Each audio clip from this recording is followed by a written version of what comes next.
show the folks these grade 1 rifles. I say grade 1, and let me explain that to you. When these rifles came in, we discovered that even though they're arsenal refinished, as you can see here, and even though they look very nice overall, somewhere, sometime after they had been packed and stored in the arsenals, and after they had been arsenal refinished, they evidently got exposed to a little bit of moisture. Not all of them, but some of them, and what we have found is that some of the rifles had a little bit of moisture damage on them. Typically, it would be on the bolts. No, these do not have it because we have segregated these rifles. We've separated them up by grade. We have graded them out. These are our grade 1 round receivers. If you get a grade 1, this is a sampling of what you can expect to see. Again, not perfect. They are surplus rifles, but overall in very, very nice condition. The grade 1s being the highest grade of all the condition rifles we have. We have them in round receiver, we have them in hex receiver, etc. But Dylan, let's move on down and go on down to crate number 2. As you can see from the label on this crate, they've shortened that to Iffy, but these are a Chevisk manufacturer, round receiver. These are the ones that we are calling grade 2. Now the grade 2s look very much like the grade 1s overall.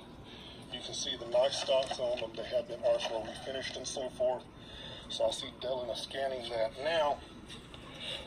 But what we're finding is that where some had some moisture damage, and it's very light on the grade 2s, certainly it is not function inhibiting. But Dylan, let's take a look at this bolt here, because you'll see a little pitting on there where at some point a little moisture sit on that bolt. And when you're going to see the damage on these folks, it is going to be relegated typically to the bolts at the rear. I don't know why those seem to have drawn the most of the moisture, and we're assuming that's moisture. But anyway, on our grade 2s, expect to see a little bit of pitting, again, not function inhibiting. You can see they're still very smooth, good actions, work out great.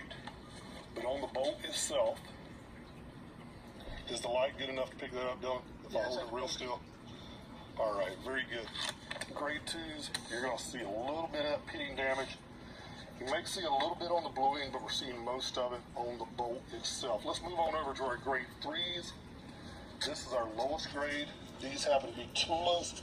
As I said before, we have Tulas and Chevisk.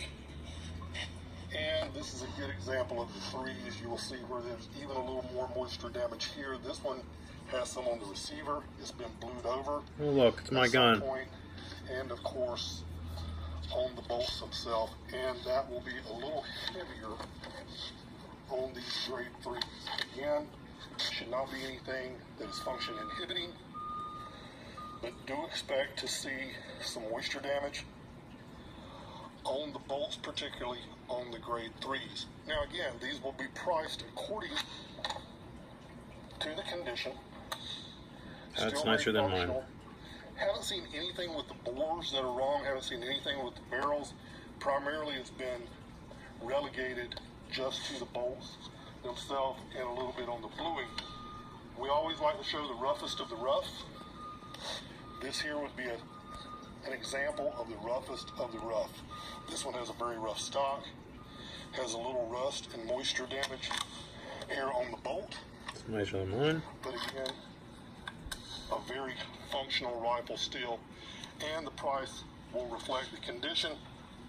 If you're a guy that likes a project, wants to clean them up, certainly for the price we're going to run those at, or wants to get ripped off, you can get a great